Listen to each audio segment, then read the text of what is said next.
Okay, I think that's it. We are live. I always tell my guests, we are live. I can see That's the always the recording thing. button now.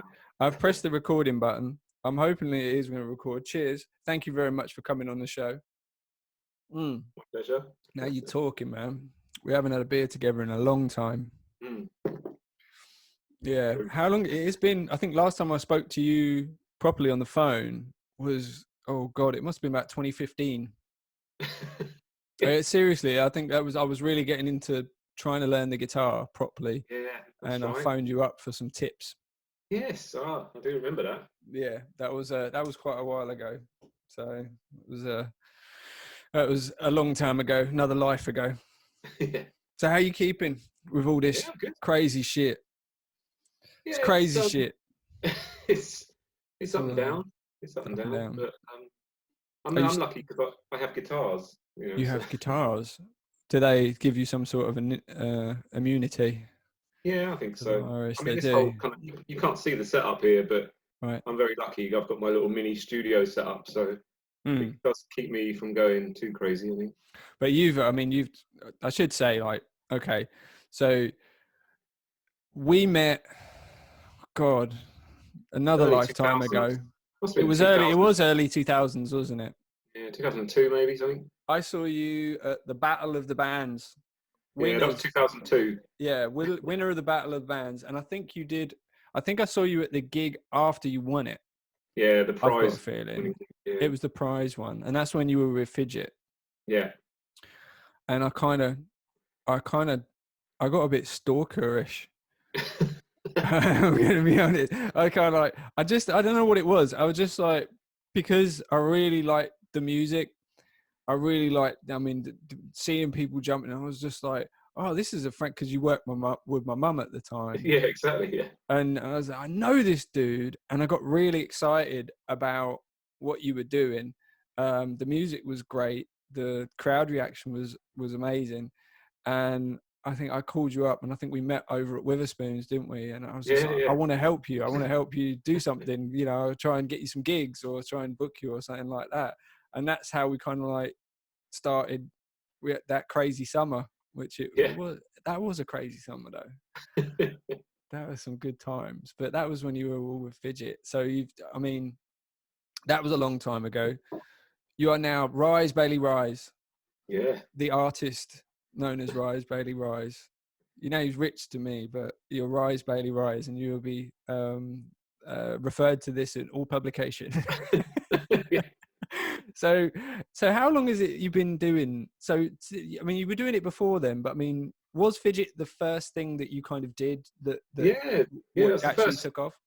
That was the first thing I did in public. Yeah. Mm. I'd been playing guitar for a long time before that, and I've been writing songs and even recording songs for a long time before that. But yeah, Yeah. Fidget was the first kind of foray into the live like gigging world, and I came to it very late. To be fair, I was already, I think, We must be at must have been like, 26, yeah, it must have been like 27. mid, yeah, I was mid 20s. Mm. So that's very late to do your first gigs. Um, yeah, I suppose so. But I mean, depends really. I mean, Yeah, it's just nowadays. I don't know. I mean, you know, they're throwing fetuses out on the Brits Awards. Like lately, I was like, how old is this kid? It's like, oh, I'm 4. Like, that kind of stuff. So yeah, I don't know. I think it's just savvy, isn't it? It's just like if you've got a hit. I mean, look at the Darkness. They oh, were late to the party. they're lower stuff boys, are they? They are. They're Lowestoft boys. They're up that way. I'm Suffolk. Mm, So they're just a bit north of me. But mm. yeah, they were gigging for something like 30 years before they made their break. So yeah, never too late. But you got into that. We had that crazy summer, and I must admit, your EP went hard. I remember we were selling merch like it was going out of fashion. Yeah, Um, like at gigs, which was the Pits was our main one, which was yeah, yeah. was a Wolfton in Milton Keynes. And do you remember the Scout gig? I was thinking, as soon as you said I still tell Oh, people about no. that night. Mate, say what we did about that, because that was a whole crazy weekend. So we might as well just start with the scout gig. So what happened with Yeah, that? because that was in Kettering, I think, or somewhere just outside Kettering. I've no idea how we got it. It was through Um, Scotty, yeah, yeah. because So he was a Scott. scout. Ah, okay. Yeah. So Scotty, who was the bass player, he'd arranged this gig, and it was basically some jamboree thing, wasn't it? It It was was like it was it was their weekend camping it was like like a full jamboree. extravaganza, Yeah, it and was. and we'd been booked to sort of play there Saturday night. Um, so It's funny so we when we played to got. that room full of scouts, bless them, and they loved it, didn't they? Oh, mate. I mean, they were so friendly. They were so nice. And then I think, who is it? Bud, our drummer. The drummer, Bud, he went out. He was always a smoking area, and they were like, "Yeah, yeah, you just go to this little area in the woods, like in amongst the trees." And so he's out there and he's smoking fag, and I'm standing with him, and like a couple of these kids come up and they're like, "Hey, you the band?" I'm like, yeah, yeah, cool, cool. Like this one, was just like, "Oh, right, all teenagers and everything like that," and it was just like, "Oh, very okay." Then we went into the like little marquee, didn't we? Yeah, yeah, yeah. I remember this weekend I filmed it all, didn't I? I actually borrowed a VHS recorder from work. Oh, that big thing you had. Huge. That was Yeah, massive. That was. yeah. But we got so we got footage on a Friday night. Was it we got footage on a Friday night and then we went to the Jamboree on a Saturday night? Oh, so was that the weekend that we played the closing down of in Montford in Milton Keynes as well? No, Because remember, that was another oh, week. oh, That was okay. another week. But we went from gig at the pits on the night, because I remember I brought Ozzy, my mate Ozzy, who didn't know he was going to be a cameraman for the night, and that was quite funny. Because I wanted to make a whole kind of documentary, Oh, and that's right. yeah, and so we had the camera up on stage, and then we had this big thing, and then on Saturday night we went and played. Oh God, we went and played. So we went and played the scout gig, but then we went to like a hog roast. Yeah, I think that was at Scotty's. I That was at think. Scotty's, yeah. It was Scotty's. There was a Yeah, hog roast as well. I was like, damn, this is. I stayed up till stupid o'clock yeah. at this hog roast. Mm. We went into that marquee, and I'm going to be honest, man. I mean, he's like, I didn't think people were into it. I mean, you guys played your whole set, and everybody was like, they were like that, and I was like, okay. Well, this would be more exciting footage, like than people just standing around, like teenagers going like that, like kind of just bobbing their head and all that one. But then as soon as you stopped, they went, you just went, if you guys want to buy a CD, yeah. And they went, whoosh. Like, I think they were just desperate to spend their pocket money. hell yeah. Oh, you were like, I cannot believe this. You were counting the money in the car. You were like, I think we sold so many CDs. Yeah, I clearly remember driving down the M1 with you, and I Yeah. just had my pockets were just full of £5 notes. That was like the big time right there. That was it. Oh, mate, that was great. That was great times. That was good. That was a great summer and everything. Now that you kind of moved on from that band, though, didn't you? You kind of moved on, and you went and did your solo projects from then on. Yeah, yeah. Well, I mean, there was a first you couple did of with Matt. bands. There was a couple of bands in between. So Fidget sort of came to an end, and then there was Hustler, which was me and Bud, who was the Hustler. drum. Yeah, I it was the remember drummer from Hustler. Fidget, and then our mate Don. But Mm. that didn't really ever take off, to be honest. We did a lot of rehearsing, and we Yeah, got pretty tight and wrote some good songs, but we only did a handful of gigs. yeah, Uh, and then it was Bud's brother Matt and I. We did the Exit Motel project and yeah. recorded an album, in the studio. Exit Um, Motel. Yeah, yeah, I've so that got a was. lot. I've still got a lot of that stuff. That Exit Motel CDs and stuff. I moved it all to digital so I could listen to it while I was traveling. Yeah, it's funny because that stuff's all now on YouTube and Spotify because whilst that stuff wasn't around when I launched that album, Mm. because of the digital distribution company that I went through, as those services came online, they automatically put all that content on there. So I Okay. was only saying to Matt a couple of months ago, I just went on YouTube and like just for a laugh, I searched for Exim Hotel, and the whole album is there on the YouTube Music. thing, On the which is pretty app. funny.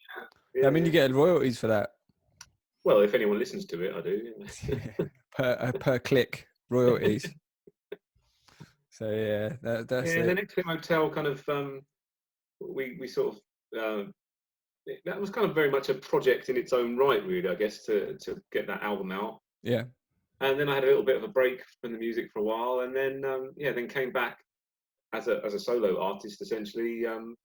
But I always knew I wanted a name rather than a. I didn't want to go out as Richard Patmore. It just that felt weird to me, and I thought maybe it'll become a band one day. So if I have a name, Mm. it could be whatever I want it to be, and if it's just a name, it doesn't even have to be a specific set of people in a band. It can just be a project title. Yeah. And so maybe I play sometimes with just a drummer. Maybe sometimes I just play with another guitarist. Maybe I play with another vocalist. Maybe Yeah. I can do what the hell I want. It's just Rise Baby Rise, and those are the songs. And It's like an entity.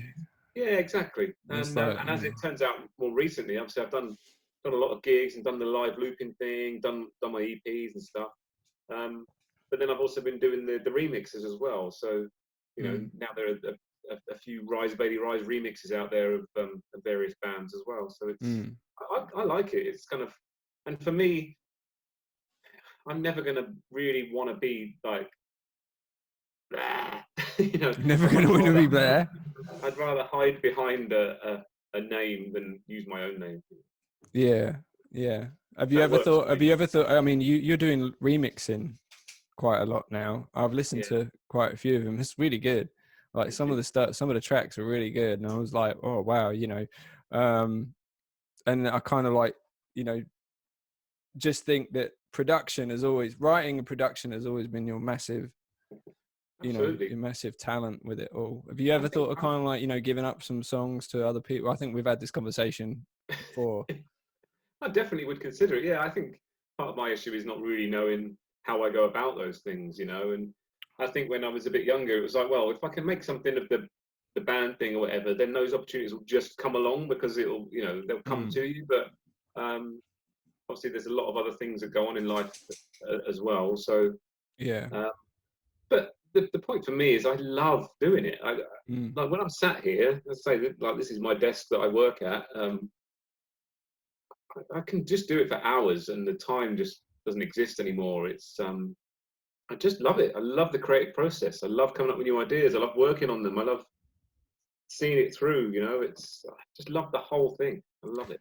See, this neatly comes into why I've got you on the show, because this show, this is a creative outlet for me.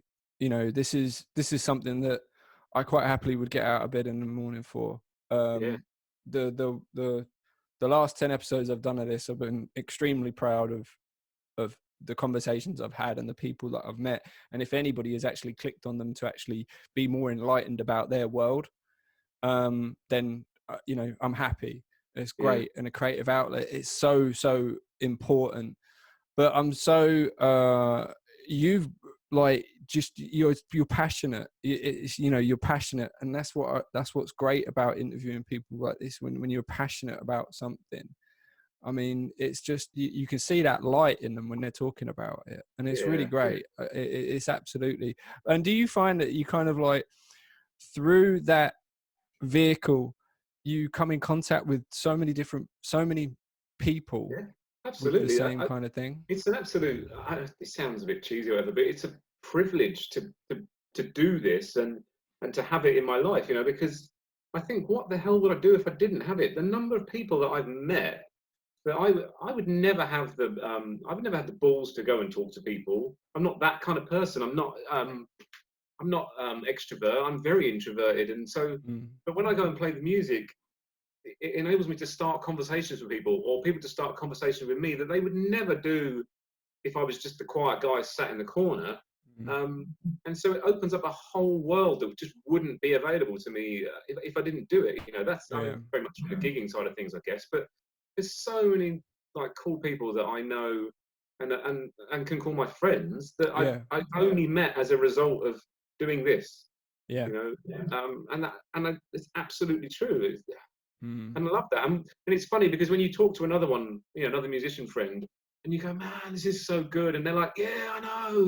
It's like, we all get it. We're all kind of like, we're in this like funny Yeah. little club, where it's like, we get to Yeah. do this stuff, and we get to go out and see people and talk to people, and maybe even, you know, entertain someone or cheer someone up or Yeah. whatever.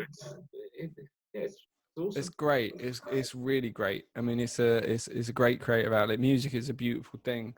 I'm still trying to find my I'm still trying to find my wave with the whole music thing. I think it might be piano. Wow. I'm going to be honest. I think it might be piano. Now um I bought a piano last year. So it's just a key it's a nice like a Roland keyboard, like weighted keys, all that kind Yeah. of stuff. And I went to play it the other day and I haven't touched it for a little while, but I was like, oh, I got all my majors. I was like, oh, I'm going to majors. I'm going down there. And so I was like, okay, now I would probably say that's more progress than I've made with a guitar. I don't know what it is with a guitar. I love the guitar, have loved the guitar for years, have grinded with major chords, with finger picking, with all this kind of stuff, and it's just not getting to my hands. It's I not think getting there. I don't know what it is. I have this conversation with a lot of people, and you know, I also bought a piano, and I'm actually having piano lessons at the moment. And I think that's my next step. I think the thing I say, like a lot of people that are learning guitar will talk to you because they know you play guitar, or they heard you, or they've seen you out there, and they ask for advice and stuff. I think the thing with guitar playing, and guitars are cool. Let's be honest, you know, They are sexy. everyone everyone wants to play guitar, you know, and 10% but sexier as soon as you pick one up. but there's At least 10.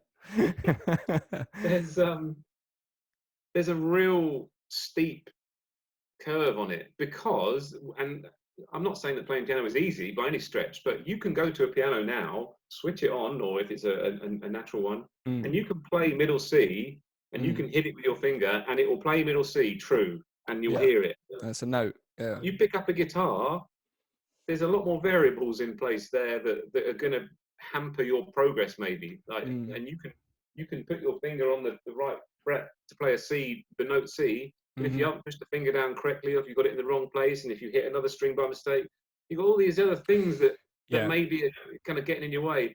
Go and sit at that piano, hit that Yeah. key, it's going to play that note true and good, you know. Yeah. It's like Yeah. trying to play violin or something like that. There are so many things that you've got to get past before you start making those true notes. Yeah. But Obviously, you, piano is an incredibly, you know, it's that classic thing. I guess it's easy to play, hard to master. yeah. You know, there's a lot of people that can play a tune on a piano, but doesn't mean they're, you know, pianists necessarily. No, But no. and you know, I've been playing music for years, writing, and I've played keys, you know, in my own funny little way on my recordings and stuff. But Mm, my piano teacher will be the first person to tell you I'm just useless, you know, when yeah. it comes to the thing. But I use the lessons for a lot more maybe compositional stuff and theory that I know that's missing because I taught myself guitar when I was a teenager. So I didn't learn all that stuff. I know, like you're saying, like you sat down with the piano and played all your major scales or whatever, or major chords. I can do that on a piano. I can't do it on guitar. I just Yeah. didn't learn like that. I play guitar by instinct and by ear and by feel, and Yeah. it's a completely different thing. It I'm is. getting I mean, better at guitar because I'm learning piano. So it's yeah. Oh, you're getting better at guitar because you're learning piano. Is it because like piano has more of a kind of theory aspect to it, or? I think it's just the way it's laid out. It's in one line. You know, it's linear.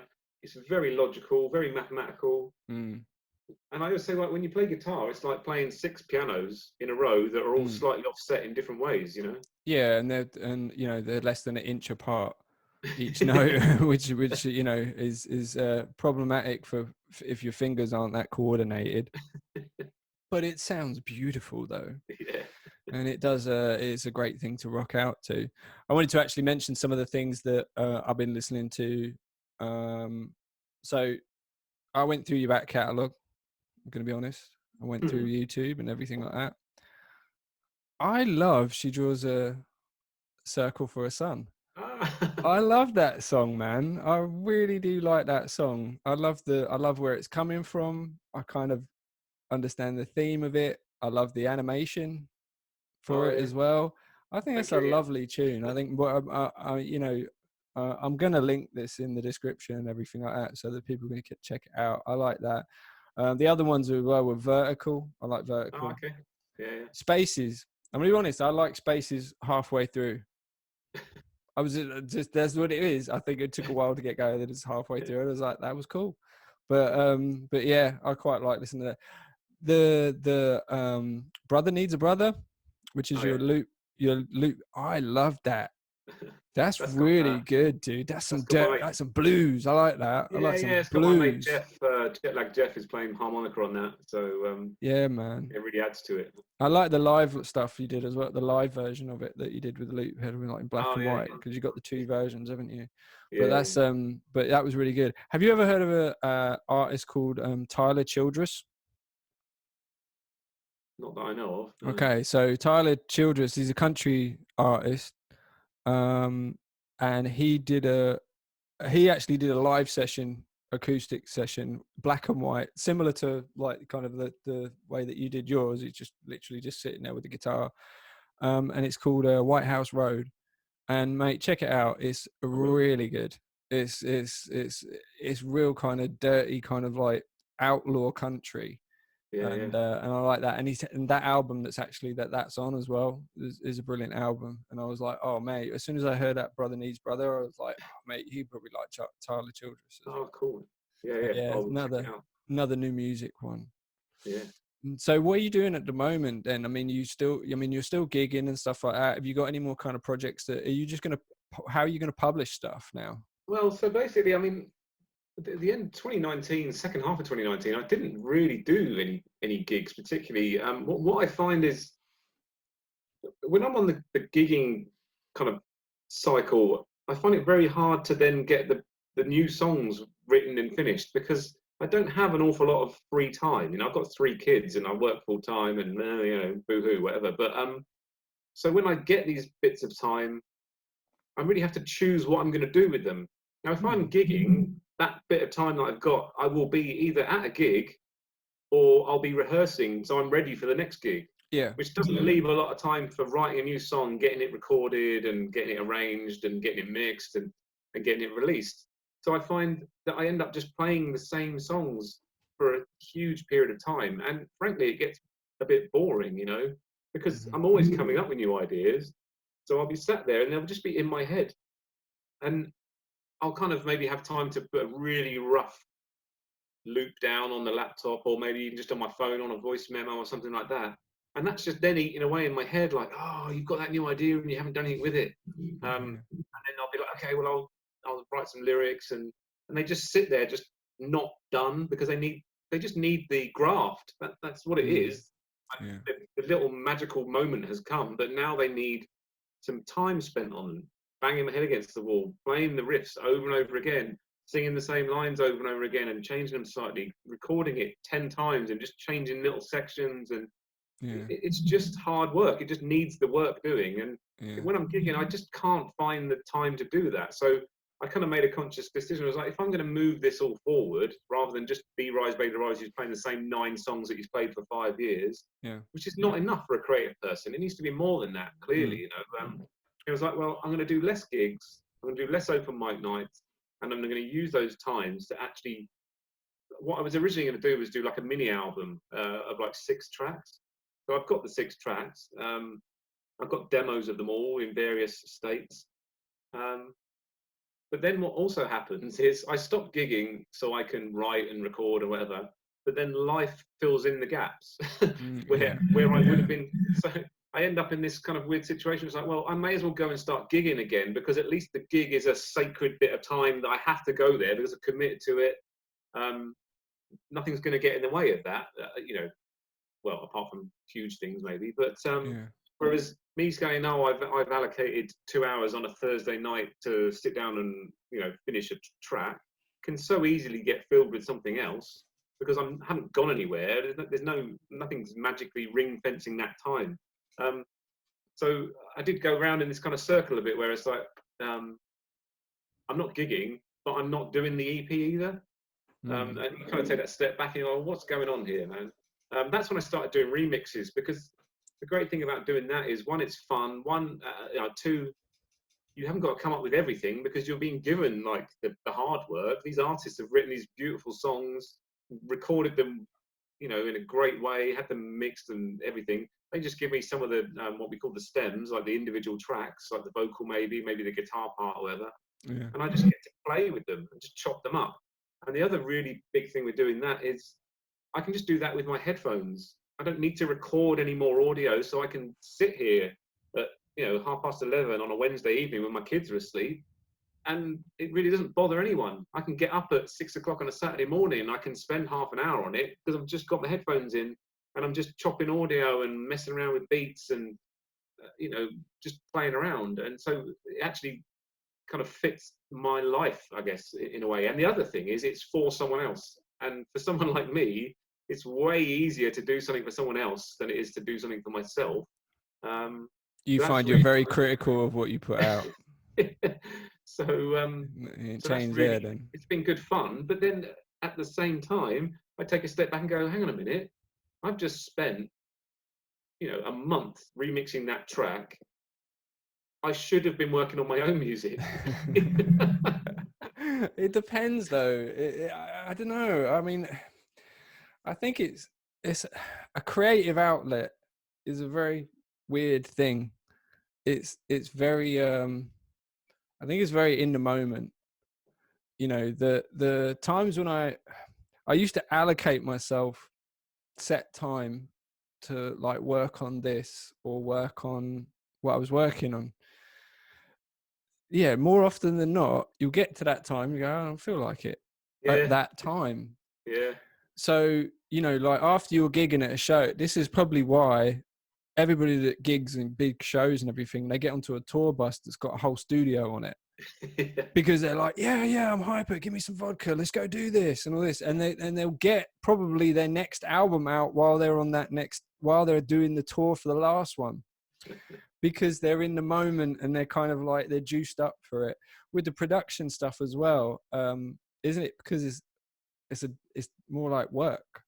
It's like you can yeah. kind of justify it. It's like, I'm getting paid for this. I can do this.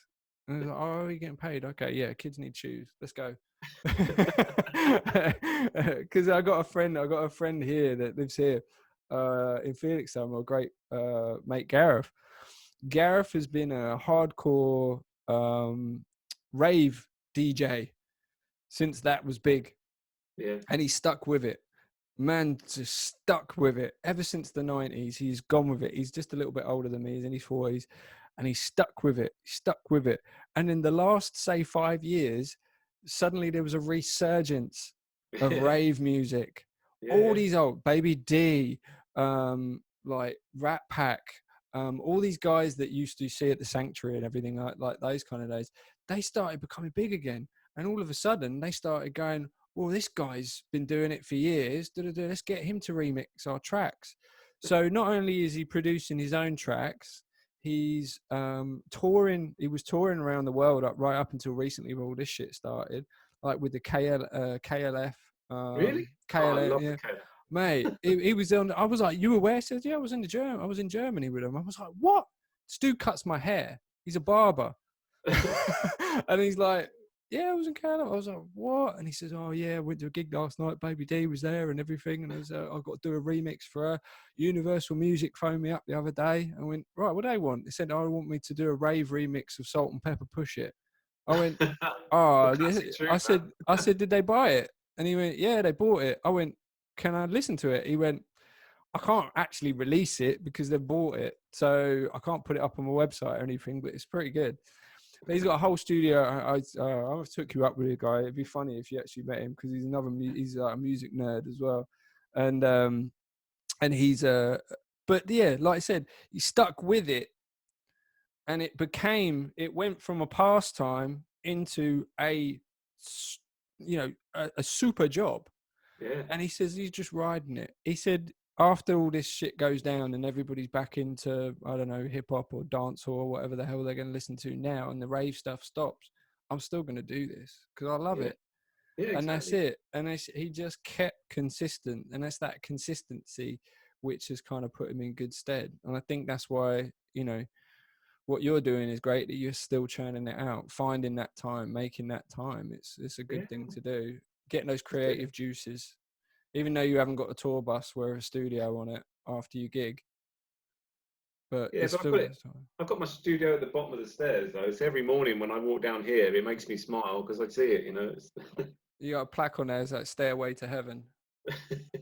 No stairway, man. No stairway. No stairway. No stairway. No stairway.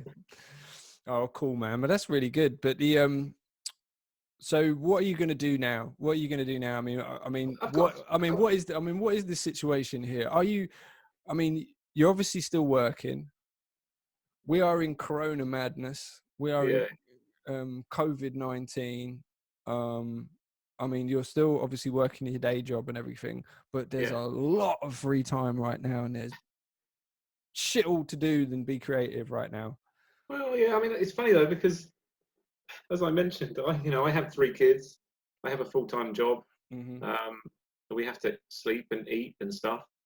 So that's still all happening. So whilst there is a little bits of time, there's not huge amounts of time because I'm lucky that I can work from home, you know, and I know I'm lucky that that's the case, you know. So but there is more pockets of time, and for someone like me, that's when you do your music anyway. You know, you do it in your lunch hour or before the kids wake up, or you know, I do sit like when the world is normal. I'll take my daughter to her football match on a Saturday morning, and there's like a half-hour gap before I drop her off. They have a warm-up session, then the match starts.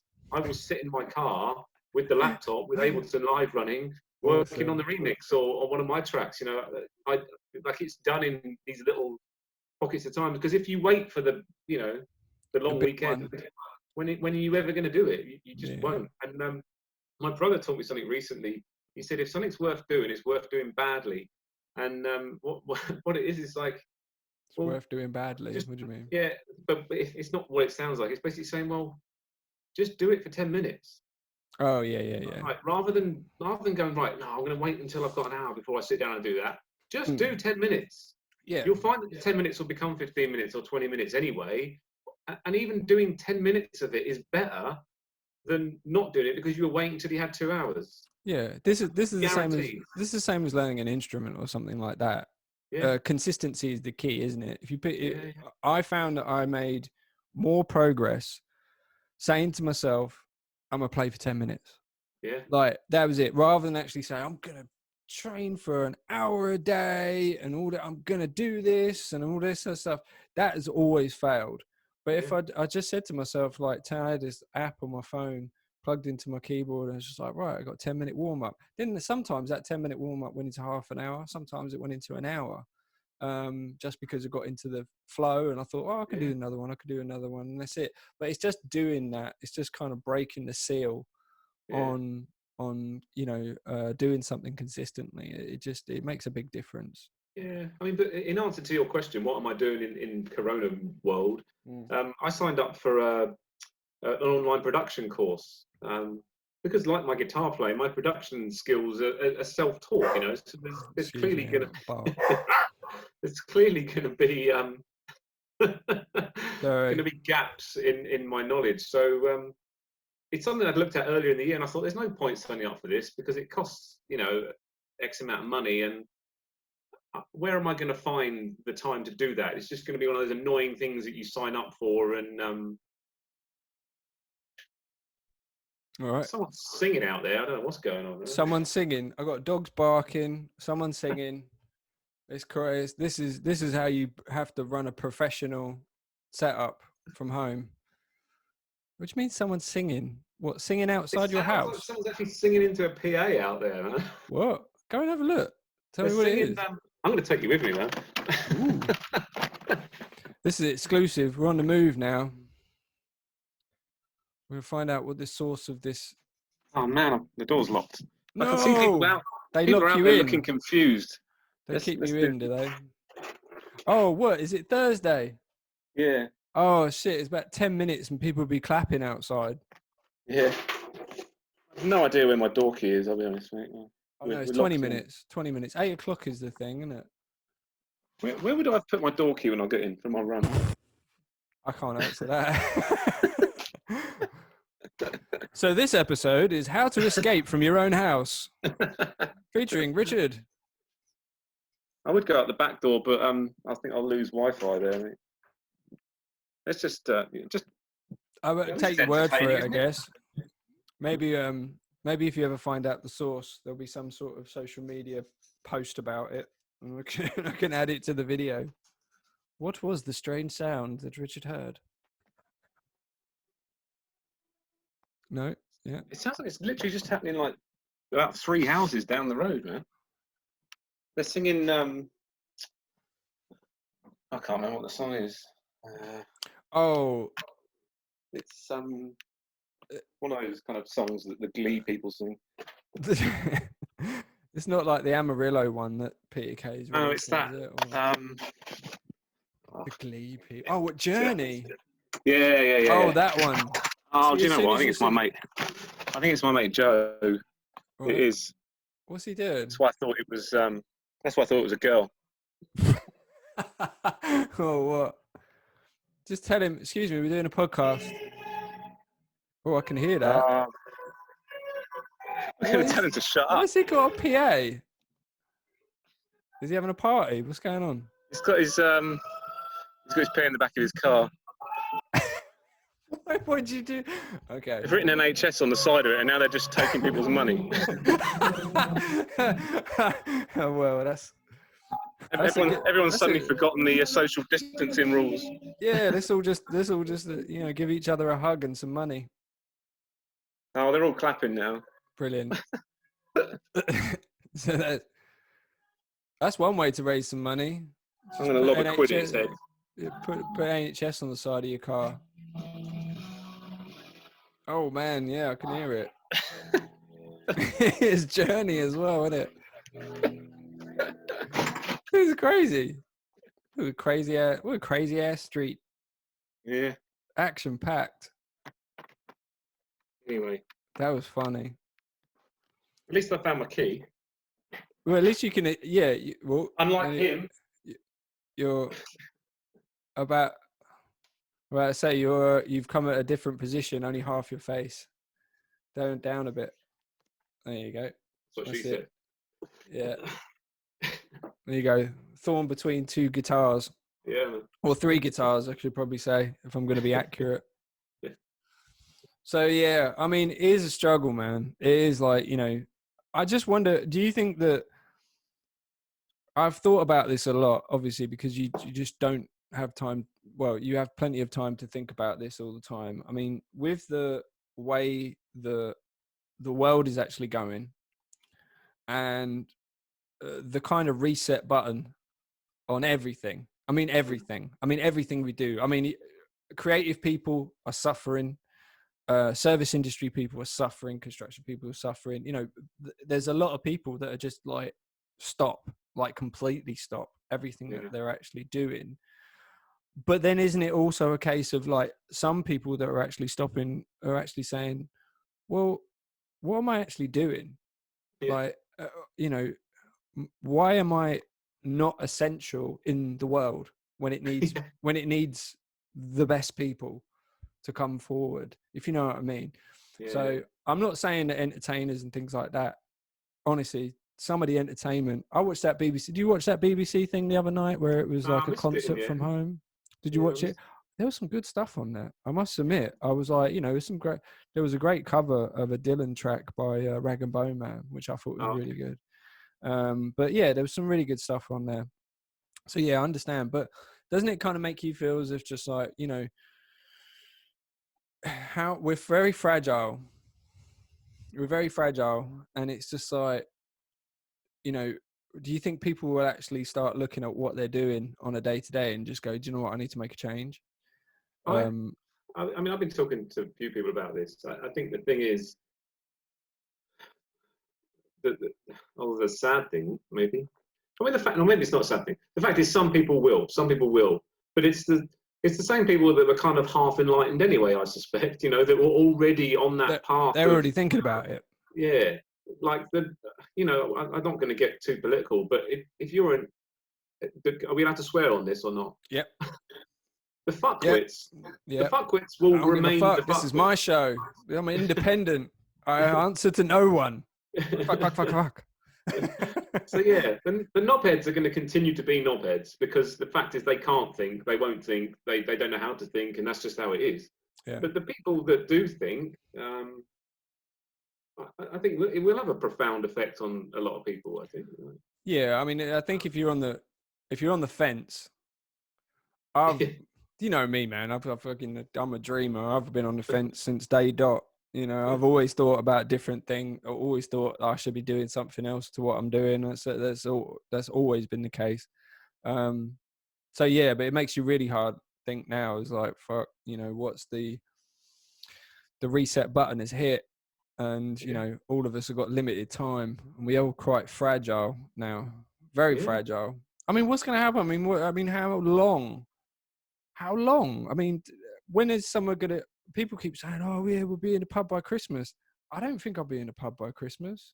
I don't think it's going to be Christmas. Is going to be a time when it's just like, okay, right, I can quite happily, you know, rub shoulders with, you know, Stinky Joe down the pub who, you know, don't look like he's washed for 8 days or something like that. You know, I just don't think I'm going to be at that stage. You know, for the rest of this year. And I imagine a lot of other people are going to be like that as well. I'm glad some of the effects of this as well has been good. You've seen some real considerate, nice people as well in amongst a few kind of like people that aren't being considerate or nice. But, you know, the care for the people that are in isolation, the care for the people that are high risk, you know, the awareness. I think it's brilliant for kids.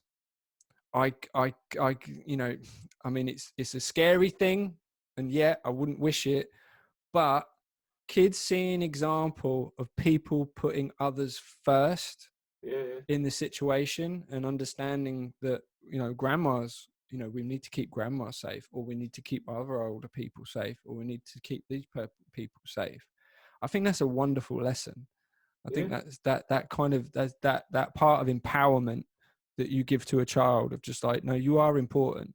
You know, you are, what you do and all of us do will either hurt or help other people. It has an impact and it has a consequence. And I think teaching a kid consequence, or even the concept of it, is a big thing, isn't it? You know? Yeah. Like, you're not like, you know, kind of like executing pets. It's a perfect example. I told you to feed him. Now you haven't got bugs. That's cause and effect. There you go. That got dark. That got dark real quick. It's only the first beer as well. So cool. But I mean, so what music are you listening to at the moment that's turning you on to everything? Are you still heavily, I mean, you're still heavily into rock? No, not at all. Not at all? Not at all. I thought you were very influenced by the kind of like you know, the rock genre we used to listen to in it, like, you know, the Pearl Jams, the Radioheads, all those. I mean, I'm wearing a Nirvana t-shirt. Nirvana, see, there you go, Nirvana, Green Day. Yeah, I mean, I love that stuff. I just classic. Yeah, I think the thing with rock music for me is that, you know, and yes, I'm getting an old fart. I do know that, but the rock music that comes through now doesn't sound exciting or any different to anything I've heard. What is rock music now? Well, yeah, I don't know. I listen to a lot more electronic music these days. You know, you do? Yeah. What kind of electronic music? I mean, so when I'm working, and that's one of the main times I maybe listen to music, because it's when nothing else is going on. I tend to put on like instrumental electronic stuff there, because if I've got lyrics, I can't work because I listen to the words. I need these repetitive fall to the floor beats, you know. So it's stuff like John Hopkins or Deadmau5, or if it's more chilled out stuff like Boards of Canada, or Played, or I'm trying to think. I could look on my phone, but yeah, there's certain just sounds that I like, you know, and like Burial, things like that. And you do all your production in was it Ablington? What was Ableton. Ableton. Sorry, Yeah, Ableton Live. Yeah. Ableton. So Ableton and kind of FL Studio are the two things, some of the main ones, aren't they? Yeah, well, I think from a lot of beat makers use that stuff, but obviously Pro Tools is huge, Logic is huge. Logic, yeah. Um, but like I've had this conversation with someone the other day. So they call these DAWs, digital audio workstations, DAWs, and Yeah, the AWs, yeah. the best, without doubt, the best one for you, whoever you are, is the one you happen to have in front of you. Yep. Like you see all these crazy forums and Facebook groups and things where people are like, they're using one, but they think if they start using this other one, then something magical is going to happen. It's like, no, they essentially all do the same thing. Let's not pretend otherwise. Yeah, they all have different features, and but like this is music and songwriting and composition and arrangement, and it's not about some little trick that the software does. No. It's about here. This is where the magic is happening. Yeah. And this is where it's happening. Like don't pretend, okay? Like, yeah. I think I've been through the same thing with editing software. So I had like the Adobe Premiere, and I cut a few videos in that and everything. I never really got the grips with it. And then I was like, I can't afford this, and I can't afford the budget for the subscription, stuff like that. So I was using a DaVinci Resolve, which is exactly the same, and it's free. And I'm like, well, that's fine. And there's bags of stuff in that I don't even know how to use yet. I mean, my videos are very basic, even more basic now. Let's be really honest. Like when it comes to music, assuming you're putting it out in the public realm for people to listen to, they really don't care how it was recorded, as long as it sounds good. They don't care whether it was in Fruity Loops or whether it was in Ableton or Pro Tools or Logic. They don't care. It's about the product. It's about what went into it. It's about the soul of it and the passion of it and the feeling of it. And if it was about software, then why do the Kinks sound so amazing now still? It's like, it's not about the tool, is it? It's just a tool. It's just a way of capturing that idea. But people don't have the same. They don't have the same kind of prejudice when you talk about an instrument. Oh, well, you're not. Oh, you're using a Fender. Oh, right. Okay, no, but they do. You see, do they? With a Fender over a Gibson or something like that. Always. I know really? plenty of gear snobs. Yeah, and really, and it's something. It's just something to just to distract people from just getting on and doing it, isn't it? Let's be honest. Like, if we were cavemen still, we'd just be banging on whatever was to hand, and that would be fine. Like, we're in a weird place in the world, aren't we? Because there is all this stuff available, and we literally have the choice of anything from a musical point of view. But you see, then the ideas. It's about the ideas and the passion. That's like. But you think one of the problems is that everybody's got a platform, everybody's got a voice, everyone's got a voice, and you know what,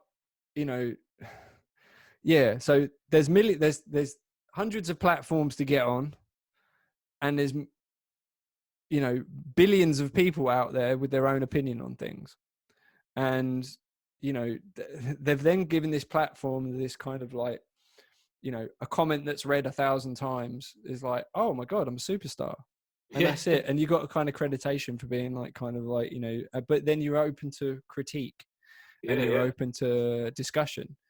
And so, that is a thing at the moment. I didn't find, did you find that when you were starting out, did you find that kind of, I would say the criticism, but also the kind of like heated discussions. I mean, we didn't have social media. We had maybe you had a couple of forums or something like that we used to kind of knock about. I mean, MySpace appeared at some point, didn't it? And then MySpace was kind of the first kind of social media sort of platform to put everything. I mean, to be fair, for the Milton Keynes music scene, the main place where anyone would air their views was the Concrete Chaos website. I remember that. So occasionally you saw some like controversial opinion about a band's performance or something, but I don't know. It's so easy though. It's so easy as well to anonymously put your stuff up, like from your hand. Like you only have to be half involved. I think back when that stuff was around, well, you had to get a computer, You Yeah. had to sign up to the forum, Yeah. and then you had to kind of be accepted by the admins, and it was like, right, I'm going to put something in writing and everything like And let's that. be honest, you had to switch on your computer and power it up, wait for it to dial up. You know, Now you just go like that. I'm going to talk some shit to this person. There we go. I've got some shit, and that's it.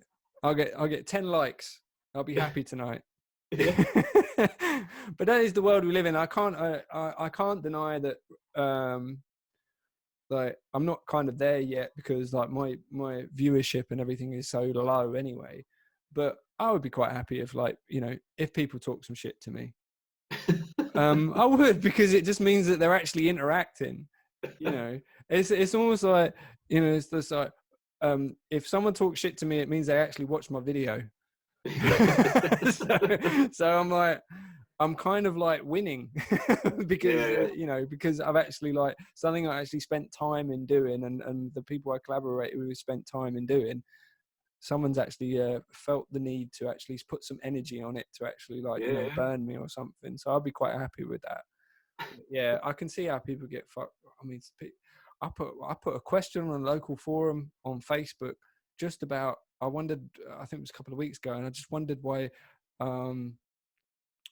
there was suddenly a drive of people out. So I noticed there was a lot of people out. There was a lot of people past my front window. I went shopping. There was a lot of people at the shop where there normally wasn't. I said, "What's going on?" I said, "I've just noticed there's a lot of people." I said, "Is there something I don't know, or is it, you know, have anybody else noticed this? What, you don't think people could go shopping?" No, that's not. No, that's not what I said. Well, I mean, some people, we need to get food. I'm like, no, I was in there as well. I was getting food. Don't get me wrong. I was in there. I was one of those people. I was just asking, you know, well, you should try shopping at Morrison's. And I was like, whoa. I'm not talking about Morrison's. I was like, off. Right, I'm done. Because it was just like people talking shit for the sake of talking shit. And it was just, all I was doing was trying to ask a simple question. But then people will interpret that however they wish. Yeah, people will very happily distract themselves from their own issues by getting involved in that nonsense. Mm. Are you into? Do you listen to podcasts? Um, Are you into I'm podcasts? currently listening to My Dad Wrote a Porno, which I love. My dad. I heard of My Dad Wrote. Who does that? It's Alice Levine and a couple of guys. So one of Yeah, the one of the guys' dads has written all this awful pornography, yeah. and they read the book on air and just rip it to pieces. It's very funny. That's really weird, because that came up this week. This came up this week, and someone meant, and it was mentioned, like, my dad. Yeah, my dad wrote a porno. So I was like, oh, right, I must check it out. I got so many podcasts. I'm a bit of a Joe Rogan whore. So Someone recommended one. Ellie recommended one earlier that her cousin had recommended, which is called Replay something. replay. Replay all. I think. Okay. I might be lying. I'm just opening my WhatsApp to have a look. Oh, don't worry. Open up your WhatsApp. That might actually get us banned. Put your WhatsApp on the thing. I will get demonetized. I haven't put it on there. I quite like the way that my monitors are actually giving me light. So I'm my own lighting director at the moment, which is quite cool. Yeah, the ones that are, I mean, Joe Rogan. You see it. See I've now, been Joe recommended that Rogan. so many times, and particularly my mate Matt. He's always saying you've got to listen, and I never find the time to. And then occasionally I get bits of it, and I'm like, oh, I need to listen to all of this. Yeah, if they're 3 hours long, they're a commitment. Some of the conversations are like 3 hours long. Yeah. But they do a clip section as well, where they just clip out little pieces. Okay. So I've liked podcasts for a long time, and I've wanted to do a podcast. I actually got a video of my friend saying to me on a video. It must have been about, God, it's about 2009, 2008, 2009. I told him I wanted to do a podcast in 2008, 2009. I've now only just done it this year. So it's taken me around about 10 years to actually get my arse in gear and do it. But Joe Rogan was one of the catalysts for that. I'm going to be honest. I've thought about it as well. I mean, I think, I should do something about, independent music or whatever. Anything. It doesn't really matter, man. I mean, as long as you can, as long as you could talk passionately about something or to someone, Inform or something like that. Just have fun with it. I mean, the amount of Yeah, people that have got podcasts that I know that are they're just hanging with their mates. yeah. They're just hanging, having a beer. That's it. That's the And thing. I mean, my brother and I talk about doing it and just talking nonsense for oh, 45 minutes. he would be good. I like your brother. He would be funny. But yeah. But I mean, the Joe Rogan thing was good because it was just, yeah, like I said, it was a catalyst to actually get me started on all this kind of stuff. But Yeah, we'll have to see where it all goes. yeah. But I'm going to make sure you're going to have to send me a logo as well, by the Okay. way, because I want to do a thumbnail and stuff like that. And I have the Oh, Rise okay. Bailey Rise, which is a nice logo. I like the logo. I think it's Thank you. cool. The Rise Bailey Rise. Who did that? Well, it was originally based on the way I wrote it, and so the original. I mean, it is actually a With the font that I. calligraphy type. Yeah, the font Swish. I bought from off the internet. So my mate Aid found that like years and years ago when I first started doing Rise Baby Rise. He helped with some of the kind of graphic stuff at the time, and I said I want my logo to look like I've written it. And then he came back and he put this thing up. And I was like, that's great. And he's like, oh, it's actually a font. And so I went and then I kind of looked at the rules of using it, and they were like, look, do what you want with it, but if you are going to use it for something, then at least donate some money for it, you know. Yeah, So yeah, I sent a payment to them, and then I've been using it ever since. yeah. So that's that. And then, but I mean, as far as the pretty much everything graphical that you see associated with Rise Baby Rise currently, it's all done by my mate Ian Kay Yeah, from Art Studio 14. So the videos like for Circle for a Sun, for Spaces, for Science of Rainbows, Sometime in 19, they're all done by him and so Ian and Jan put all that stuff together. They spend hours, you know, because like you, they see something in what I'm doing yeah. and they believe in it, you know, and you know, it's a huge compliment from my point of view that they see enough in that to then spend their own time putting together another piece of art to, you know, to use together with it. So it's amazing. But you're an artist, man. I mean, you know, you kind of the stuff that you do makes people excited. I still remember as you know, till the day I die. I think the, you know, the time that we spent together and me trying to like, you know, help you, or be a part of kind of like what you were doing musically. It's Yeah, just a real. I mean, it's exciting. It was really exciting. You can see how it becomes a whirlwind when people get successful yeah, because it's just, I mean, even when you're not making money, it's still like intoxicating. It's almost like you feel like, you know, you feel like you're part of something much bigger, yeah, and you have all those dreams as well, like, you know, about what it's going to be like. But you know, being a part of music is a beautiful thing, and watching what that does to other people. Do you think it's maybe because you can actually see what it does to other people, is that, you know, kind of that energy that you generate in other people I sort of think when you're feeds. gigging, yeah, I think when you're gigging, it becomes a bit of a cycle, doesn't it? Because hopefully you're giving off something good, and then you see people responding, and then you respond in turn, and it just kind of builds up, you know. Mm, Um, I think the thing for like when you're a musician, you put music out there on the internet is the simple fact is you don't know who's listening to it. You don't know what mm, impact you're having on people, and even at a gig, you know, mm. a certain personality of person or drunkenness of person will come and talk to you after a gig. But the guy that maybe loved it the most will be the quiet guy in the back that you can't even see, Yeah, that you've had a profound effect on, and he's gone home that night and thought, you know what, I'm going to write a song yeah. because I like that. And you'll never know because they're not the type of person that's going to feel like they can come and talk to you or that you want them to come and talk to you. I mean, the fact is that those are the exact people that you would want to have a conversation with. Mm. But the fact is you don't know, and that's exciting as well. You know, it's because it's out there. Who knows what people hear of yours? You know, and it has some kind of emotional impact. You know? I mean, it is. I mean, anything in the arts, music is an emotional impact. You know, Yeah, film is an emotional impact. The spoken word is emotional impact. You know, you might kind of like trigger things, not as probably as exciting, but you might trigger thought processes in people. I mean, like this. You know, I've been listening to podcasts, and it's just like I've made my own podcast. yeah, and I didn't know what the hell I was doing. But I do have a podcast, and you will be available on iTunes and Spotify and all this kind of stuff. Yeah. And it's just like, okay, well, you know, how did I get there? You know, and that was just inspiration through somebody else, which is a wonderful thing. And I think we need to keep going and do it. I'm going to tell you some stuff to listen to as well. Yeah. Because I think you'll like it. Have you ever heard a band called Kaleo? How are you spelling it? Kaleo. Let me just put it in my phone now, because otherwise I'll forget. Yeah. So Kaleo, Tyler Childress. So you may get some more background noise now. So in Newport, where I am, Newport Pagnell, in Milton Keynes, or near Milton Keynes, whatever you want. We're still up there. 8 o'clock.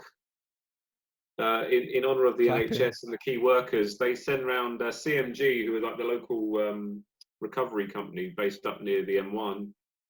They send their lorries around Newport. Oh, really? Tooting their horns. I don't even know whether. Well, it might be over now, but. No, it's happening here, mate. It's happening now.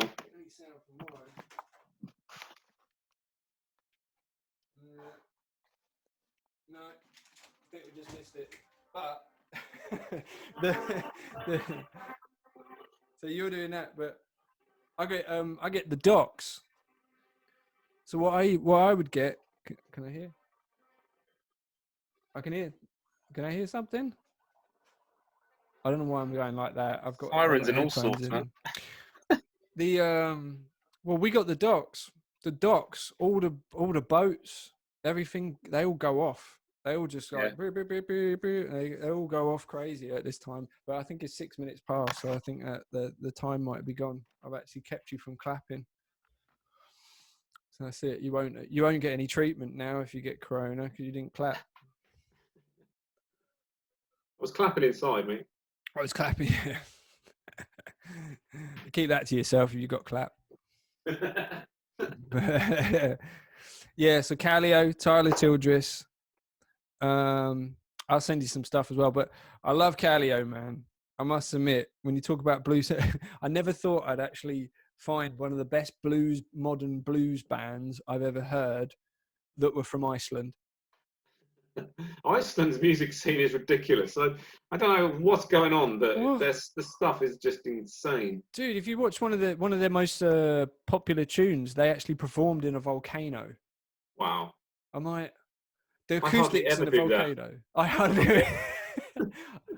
You know, if a weekend presents itself, then you know I might. But take the podcast to a volcano. That'd be awesome, though, wouldn't it? That'd be like a lair. Welcome to my lair. But mate, it's been absolutely wonderful chatting to you. And no, it's been so much fun, and it's been so great to kind of like, you know, talk about what you're doing, everything like that. And honestly, come on again. I say this. I encourage people to come on again. Just come back and chill and just kind of like chat. Tell me what's going on. What's the challenge there, isn't it? The challenge is for me to go and do something now. You fucking better of coming back, you know. Dude, I tell you what, I've had that happen on here. So I interviewed my friend John Parry, who wants to. He's mad into his flight simulators. Oh, okay. So he's on he's one of my previous episodes. You can check him out. But he's an aviation nut. He's an he's an IT engineer. So he's like back of it. Yeah. So he's like proper, like, you know, not server, like switches, you know, SD WANs, all that kind of stuff. But he would love to be to run his own, because he plays like Microsoft Flight Sim. Yeah. And he plays all those kind of stuff. But he actually runs flights like for other people. He flies people on these kind of things. And I went, right? And he said, yeah, there's people that do the tower and I get paid money. I was like, what? He said, yeah, seriously. He's like, there's a full ecosystem to it. And I went, oh, right. So I had him on and I spoke about it to him, and he goes, you've made me realize I need to do something. And I went, what do you mean? He said, well, you're doing this. I said, I'm not having that. I said, I've got to get my arse in gear and do something now and all this one. Then my other friend Alex, he's a graffiti artist. And he's like, do you know what? And another friend who I was on there as well that was a photographer. He's just like, oh, you're going to put my Instagram page up? Oh, shit, but I'll take some pictures. So all of them are kind of like, you know, they're in that public eye. And I hope that it's gone, go, do this. Yeah. So I'm waiting for so you can dedicate your next album to me. Well, that's the thing I was going to say before we wrap up. I'll just tell you a few things that are kind of in the pipeline at the minute. So I've done a remix for an amazing band called Gwen and the Good Thing, which hopefully will be seeing the light of day soon. They're stupidly good. I've got, when's that remix out? I'm not sure. She's just getting it sorted. It's getting mastered, and then it'll be out. So it won't be long. I did a track with my mate Craig, who goes under the name Billy Nomad. So hopefully he'll be putting that out. That's him actually doing some spoken word for me, and then I've put a load of beats underneath it. Hopefully that'll be out soon. That's called "You Are the Only Participant." The remix is called "You've Fallen for It." I've got my track "Poster Boy" that will be out soon. I'm just kind of finishing that off. Poster Boy. Yeah. What's that about? It's about imposter syndrome, actually. Imposter syndrome? What, like catfishing? Yeah. Like, no. So, like, basically, people who have got to a certain point in their lives or careers, or whatever, and they feel like they're going to get found out because they don't feel like they really deserve the success that they've received. They feel like they're an imposter in their own life, almost. You're a sham. Yeah. Like in fact, I used the word sham in the song. Sham. So yeah, Poster Boy will be out. I don't know when exactly, but I'm working on that. I've got another track called DB Cooper that's DB Cooper, the guy that robbed a bank. Yeah. Because I had this. I mean, I wrote it 2 years ago, maybe 3 years ago, just because I heard the story and it sounded interesting. But I gather that there's going to be a new documentary or new drama about it out on Netflix or HBO or something. So I need to get that finished so that it's out at the same time. Yeah, that would work in quite well, wouldn't it? Yeah, I've got another 5 tracks that were going to be the 6-track EP with Poster Boy. So I'm just kind of, they're all in various points of kind of disarray at the minute. I just need to get those finished off. I'm working on a track with my mate Andy at the minute, which will be a bit more kind of techno underworld style. So where do you put all the updates? RiseBaileyRise.com is available. To be fair, I'm a bit rubbish at updating that, and it tends to go on Facebook. What about the tweet? What about the tweeting? Are you on the Twittersville? I kind of tweet infrequently. It's definitely Facebook is more of the where it goes at the minute. I'm gonna be honest, dude. Facebook is a fucking dumping ground. No, it is. It's a waste. Like, you know, I know I've got kind of a group on Facebook and everything like that. I've had almost zero interaction on there. Twitter, I've had people retweet. I've had like some mental health associations very kindly retweet some of my content, which I've posted recently, which has been really nice. Yeah, and Instagram, there's been some interaction. Nothing on Facebook. and I even know that, like, you know, quite a few people, like comedians, and I know Joe Rogan, that said Facebook, they just don't even bother because it just nobody comes back on Facebook. It seems to be an area where people just want to bitch. I'm serious. It's crazy. But no, you want to get on that Hootsuite, baby. Get on that Hootsuite. I mean, I did use it like when I was launching like the first stuff, and then kind of. I haven't really pushed anything, to be honest. How old are you? I mean, how old are your kids now? Well, my oldest. Yeah, she's 14, so I've been talking to her about. This is a social media goddess right now. You got a 14-year-old in your house. You've got an asset you don't even realize. No, we've been talking about it. She's going to run my Instagram for me. So. Instagram is the thing. I am so fucking uncool for Instagram though. That's the only thing. People post on Instagram. I haven't really gone all in. I've gone in a bit on Twitter. I like Twitter because I interact with Twitter a little bit more. Yeah. But Instagram's difficult because the one thing with Instagram, if you want to plug something, you can't put a link on it. Right. So if I post something and I post it with a link, so go check this out or come check out my video, you can't. It doesn't let anybody do anything with that information. You can't do anything with it. Whereas on Twitter you can. Yeah. But yeah, Instagram's difficult, but it is very visual. Yeah. I don't know whether you know, pushing music or audio like I'm pushing is really going to do it for, you know, the people that are showing their asses and tits all over Instagram all the time. Fuck, man, I tell you what, the Instagram's response is like Pornhub. Instagram, my friends just send me stuff and I'm just like, this is from Instagram, isn't it? It was like, yeah, it's from Instagram. I was like, how did they get away with this? This is just porn. This is just porn. But yeah, that's what it is. But mate, I hope you were all that. Now we're back connected. Let's work. Let's do man. it. Yeah, we did all right before. Yeah. So I'm happy for projects to come my way. Just tell me what to do. I'll read the book, get the t-shirt, sing the theme tune. I remember you used to go, oh, I've got this really good book about marketing. He's like, give it to Liam. I like the way you like, give it to Liam. Yeah, he'll read it. He'll put it into action. I'm over here with my guitar. Mate, everything's going to be available in the description and everything. Okay. So like, give me all that detail and I'll put it in there. I'd probably get you in touch with a couple of my friends as well, because Yeah, cool. like I said, my friend, you know, Gareth, you know, he loves remixing.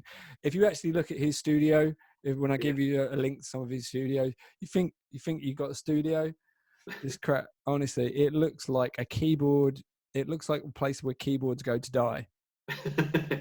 I was like, why the fuck? He's got like a wall. It's like from top to bottom of keyboards, of all different keyboards and MIDI controllers.